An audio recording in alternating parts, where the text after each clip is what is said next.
Hello, you wonderful people, and welcome to another episode of Untitled Reviews. This being a show where I talk about TV shows that are dramas. For today's episode, I'm going to talk about the latest episode of Devils. A lot of really interesting things went down in this episode, so let's break it down. Well, a big part of this episode is Massimo returning home. It seems like he hasn't been home in a very long time, and obviously when he does come back, he does not have the warmest welcome from some of the people. Obviously, like, his town is suffering, because obviously Italy's just in a bad place. Well, obviously, as the episode progresses, that becomes more and more of a thing, but in particular, things are pretty bad in his town as well, because it turns out, like, the mayor ends up finding out that the previous administration had signed some deals with some banks, and it was just turning into a whole. Basically, he had to cut a lot of I think he said subsidiaries, like he had to cut like kindergartens and schools and stuff like that. It's not in a good place. So obviously, a lot of people are pissed, and obviously. It was interesting because Sophia was with her, and I was like, oh, that's interesting. But, like, obviously, she's sticking to him because it's like, well, Daniel told her to stick to Massimo wherever he goes. But also, it's just because, regardless of it, it's no longer just, oh, you're my job, you're my end to taking down NYL. It's like, no, she cares about him.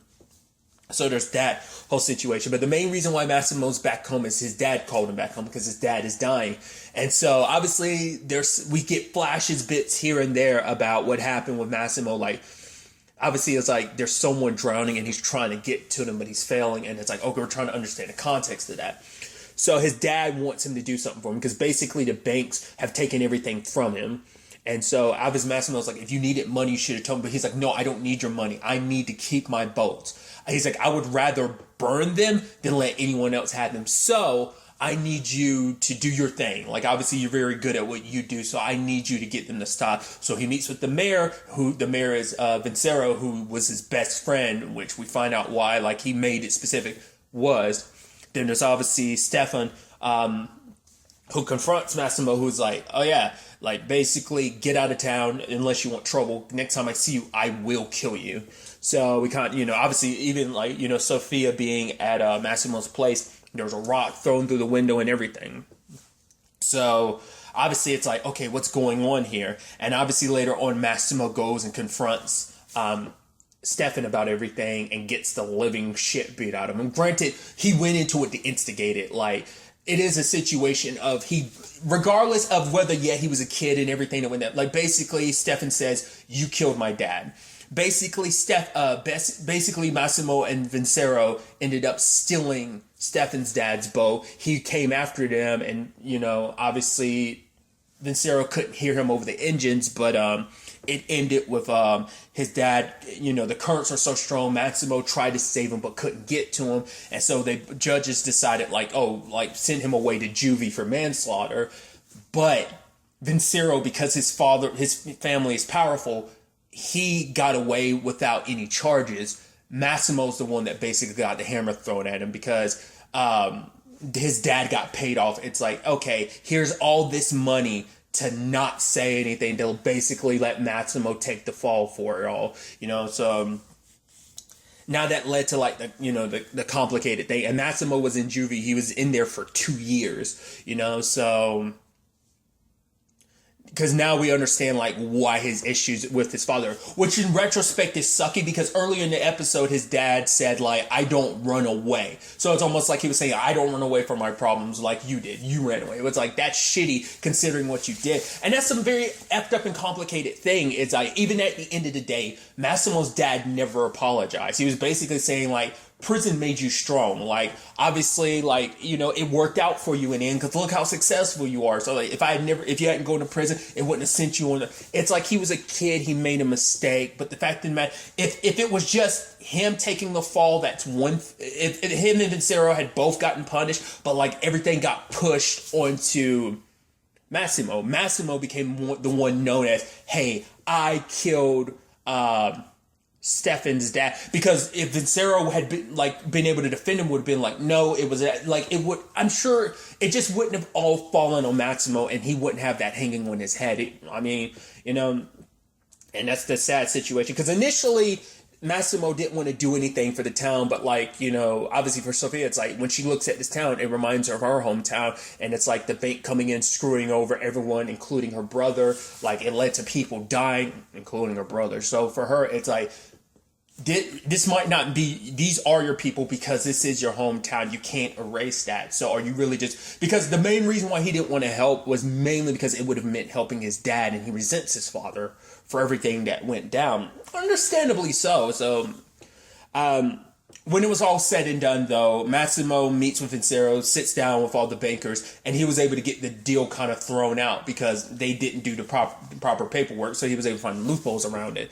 But at the same time, it's like he has Vincero come to the hospital, and Vincero's like, no, why let this all come out now? The fact of the matter is, it's all these years later, like, it won't do anything, like, my family's reputation and stuff like that. But at the end of the day, I think Massimo just brought him there just to make him feel guilty, because it's like, okay, my dad had promised to sign over all his boats except for his first one, and they all go to you along with all the equipment and stuff like that, which obviously, you know, Stefan's like, oh, you think it's so easy, oh, you know, you're just gonna go back. He's like, you can do what you want with it, you can think what you want, this is what it is, you know. And I think he was like, huh, I thought I really beat the crap out of you. And I guess that was just kind of meant to be like I thought I really beat the living shit out of you, to the point, like, the fact that you're still doing something like this for me. Because he tried to tell Stefan, like, I tried. The currents were just too strong, but I did try to save your dad. It's not like I didn't care. It's not like I didn't try. I was just a stupid kid and made a mistake, you know? So, but like I was saying, despite everything, his dad wouldn't apologize in the end, because his dad literally said, if you were in my situation, you would have done the same thing. Because for him, it's like, I did what was kind of like, because I did what I did, we weren't poor anymore. Because his dad bought, at first I was thinking like, well, isn't that shitty? Because all you did was you spent the money on a boat. But I'm like, no, because this is a fishing town. So obviously that's why he was giving Stefan the boats and stuff like that too. Because that's how they make, probably, like, that's where a lot of people make their money in that town. So it's probably like by fishing. So being able to get that boat. But still, it's the thing of, it's still sucky that, yeah, you basically had to throw your son under the bus to literally get that boat. But that's the thing, like, even at the end, because he was like, do you feel bad about what you did? And he was like, no, once again, because allowing himself to feel guilty about it, like, because I think for him, he's just too prideful to admit that, like, I handled that wrong. But it's like, in the end, it worked out, because if I hadn't, like, our family would have been poor. But also, because of that experience, we don't know who Massimo would have been outside of that. The fact of the matter is, like, that 2 years, obviously it led to them having a very complicated relationship. You know, Massimo wouldn't kind of be the pariah of the town like he is. Who knows what things could have been, like, who Massimo would be. You never know how the domino effects led, like, you know, that need to no longer be poor so that he never had to be in a situation, you know, because I'm sure that messes with you on some level, being like, oh, I'm a sacrificial pawn. I'm never going to be that weak again. I'm always going to be in a powerful position. Like, that probably is why Massimo is always kind of, you know, like I said, it led to a domino effect of, I believe, many, you know, actions and choices that he made in his life, that maybe things would be a little bit different, you know? I mean, you never know, but I feel like that's what Massimo probably feels like, you know? So at the end of the episode, he ends up burning his dad's boat after his dad died, because it was just like, no, like, this boat is a reminder of, like, you know, because his dad was even saying, just let it go.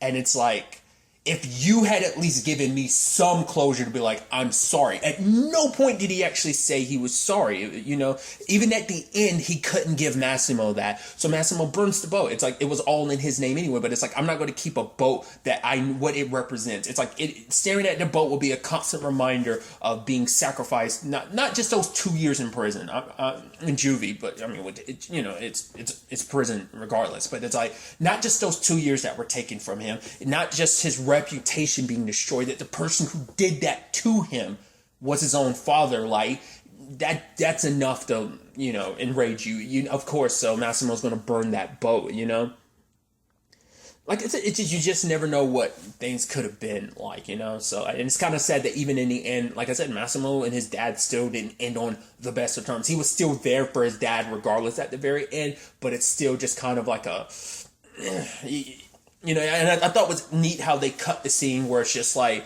basically, Massimo as himself now, but also, like, as he's watching his dad, like, you know, it switched back to him as a kid, you know. So it's almost like, a reminder of like that innocence that was kind of taken from him because of that experience. Like, I mean, maybe Massimo on some level had forgiven his father. You never know how Massimo fully feels about it. I doubt he'll ever talk about it, So that's going to be, a complicated thing. At the same time, there's the whole situation with obviously Sophia being with him. The more and more episodes that pass, you're feeling more and more. You're like, you need to tell her the truth. You need to tell her that it wasn't Dominic. That yes, Dominic's like but it's like, this is something you did on your own volition. You made these choices that eventually led. Yes, but especially at that time, Massimo wasn't thinking about the ramifications of what this would do for other people. And that's why I'm saying, like, in certain regards, you can almost see like what his father meant about you are like me, that like, whatever sacrifices need to be made for your own benefit. Like, you see a little bit of that, especially when it came to like how the whole Sophia and, him situation. I mean, because hell, he's technically doing it right now, because like you're using, like, that all of Sophia's anger and need for revenge is actually more directly pointed at you, but you're still letting her point it at Dominic because you care about her.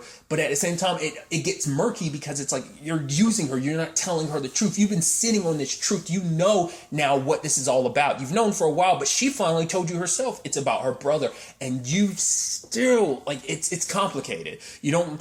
You do care about her, but like I said, it just gets murky because now it looks like, well, it brings in the question, do you really care about her, or are you just using her? Which is so interesting how this came full circle. Because remember, like, the nightmare he had about his dad being like, oh, you got Carrie killed, don't get another one killed.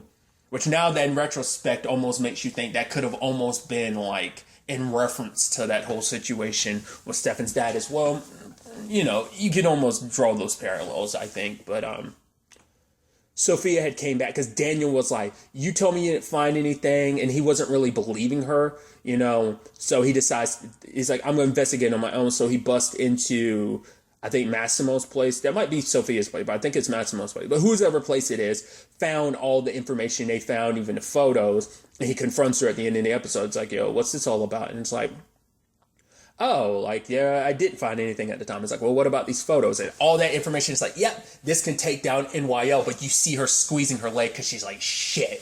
Yes, it can take down NYL, but it's not going to take down Dominic. But Daniel's not going to care. It's like, if Massimo, especially if it's like, oh, Massimo's not a good guy. So if he needs to be taken down, if NYL takes the fall, sure, I don't care whether it's Massimo and Dominic. I mean, I think that matters a lot because Dominic is going to be fine. He'll probably go off somewhere else and continue doing what he's doing. So you're going to take down the institution, but not, the head of the snake, essentially. It's kind of, so he's just going to go off to another body, essentially. It's kind of what the parallels I'm trying to make there. So, but, especially because Daniel knows the truth. He knows that Massimo's the one responsible for, so he could always turn that around. Like, I mean, it also speaks volumes too. He knows that Massimo's the one that's responsible, but he never told Sophia. So both people, Massimo and Daniel, the people that are kind of important to her, are both lying to her. That's going to, I'm curious to see what that does to Sophia in the end, especially probably finding out, like, wait, you knew this entire time. She's probably going to blame Daniel because it's like, you knew that but you wanted me to use him as an asset, knowing that he was the one I really wanted to be after instead of Dominic. So that's going to lead to some very complicated stuff later on. At the same time this is all happening, obviously you have Eleanor trying to, because obviously Dominic has that, him and Chris have that meeting with that dude. I'm not even gonna try his last name because I'm going to butcher it. But the guy is kind of like a representative for Italy because of everything with their debt and everything. And Eleanor was supposed to get inside that room, and luckily she does with Oliver's help. And so Dominic, it's like, oh yeah, because obviously the guy that's there, it's like, yeah, this whole pigs thing, and they're like, oh yeah. It's so disgusting them labeling you like that, which is like, like the fact is you could say that in front of his face, you slimy bastards. But nevertheless, it's like, all right, your shares are gonna be worth this much, so it's like we got you covered. And the moment he leaves the room, Eleanor, I want you to tell literally all of our partners that buy everything at a lower price than what we were promising him. And she's like, that's going to screw them over. It's like, hey, we got to look out for the best interests of our clients. Eleanor's in this complicated position of like, okay, so do I tell Massimo the truth? And if I do tell Massimo the truth, he's going to tell me not to do it. But if I choose not to do it, Dominic's going to be super pissed at me. So she goes to Kalima and it's like, what if I do the middle ground? What if I don't screw over Italy as much? In the sense that like the gap between like what they were promising Home Dude and what they're supposed to be offering the price to everyone else. What if she makes it not as bad, makes the gap not as bad, so it's not as bad what she's doing, you know? And Kaleem's like, yeah, I don't know what you do in this situation. So she made the dealings and she gets down to like the final dude, but the dude doesn't want to do it because he's not someone that's like, oh, he's not into like all this corruption and scamming, because he's like, if I'm a part of this, people already kind of associate him because he's part of financing with it, and this would just verify what people already believing, so he didn't want to do that. Obviously, this doesn't look good because now Eleanor's job is being threatened because he's the one that ran off and told the first dude about what they were doing. So obviously he's like, oh, you're trying to screw me over. And it's like, yeah, we always, for the past years, we've made your situation look way better than it was, even though we knew the truth about it. So it is what it is. We got to look out for the best interests of our clients. So Eleanor's getting the rough end of the stick because it's like, oh, one of your clients went off and told him what was what. And Chris is trying to say, like, well, Eleanor's probably not really as good as she claims to be. It's only because, you know, Massimo probably kept her around because, you know, which obviously she's like, if you look through my records, at no shape or form will you ever find that I only got a promotion because my boss died. And Dominic was telling them both to get out.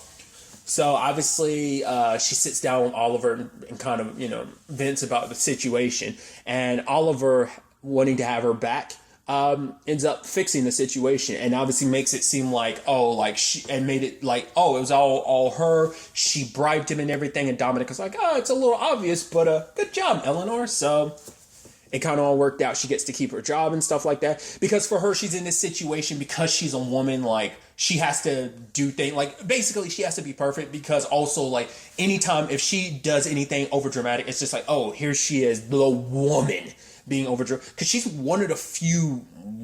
I mean, I'm trying to think. I think you see other women in the office. Obviously, like she's one of like the few like top people. So I think that plays a different role. But it's mainly men in that, you know, at NYL. At least but like I said, I get the feeling I've seen other ladies around, but you know, I could be mistaken. It's definitely a male dominated situation. So it's like. Basically, this situation could end up costing her an entire career, so Oliver had her back, and obviously she appreciated that. Obviously calling Massimo at the very end being like, hey, I had no choice. It's like, you kind of could have called him earlier. To be fair, Massimo was dealing with this whole thing, but it's like she, you know, so she's kind of playing the situation as well. And then at the end we see her and Oliver hooking up, which is, oh, that's complicated considering Oliver has a girlfriend. It's like, but once again, you kind of see Oliver getting sucked up more and more into this life. Like I said, it just seems like Dominic's got him set up to become like the next Massimo. That's what I'm thinking. Like he wants a new Massimo in position so that if and when the time comes, he can get rid of Massimo. You know, I mean, you've already set the whole situation up for him to be the one to take the fall for all those CDOs and stuff like that. You know, so that all that shady stuff that's been going on. But a lot of really interesting developments. I meant to talk about this at the beginning. I thought this was the season finale. I guess because I saw Coroner had 8 episodes, I'd assumed that this had 8 episodes too. Apparently this season's 10 episodes, actually. Yeah, from what I'd seen. So, not the season finale I thought was going to be, but because I kept seeing that last episode. Turned out not to be the case. But like I said, I need to stop doing that. I need to go into each season knowing how many episodes it is, because I always get confused at that time. Like, you know, like I said, because I just assumed it was 8 episodes. I saw somewhere that was saying it was 8 episodes, but maybe like there was actually 10 and I just missed the like last 2 or something. I don't know, but it seems like there's still 2 more episodes this season. But it's going to be interesting to see where all these developments take us going forward into the next episode. But really, that's all I want to talk about. So the next time we meet, be happy, be safe, live life to the fullest, and enjoy it. Good day, and goodbye.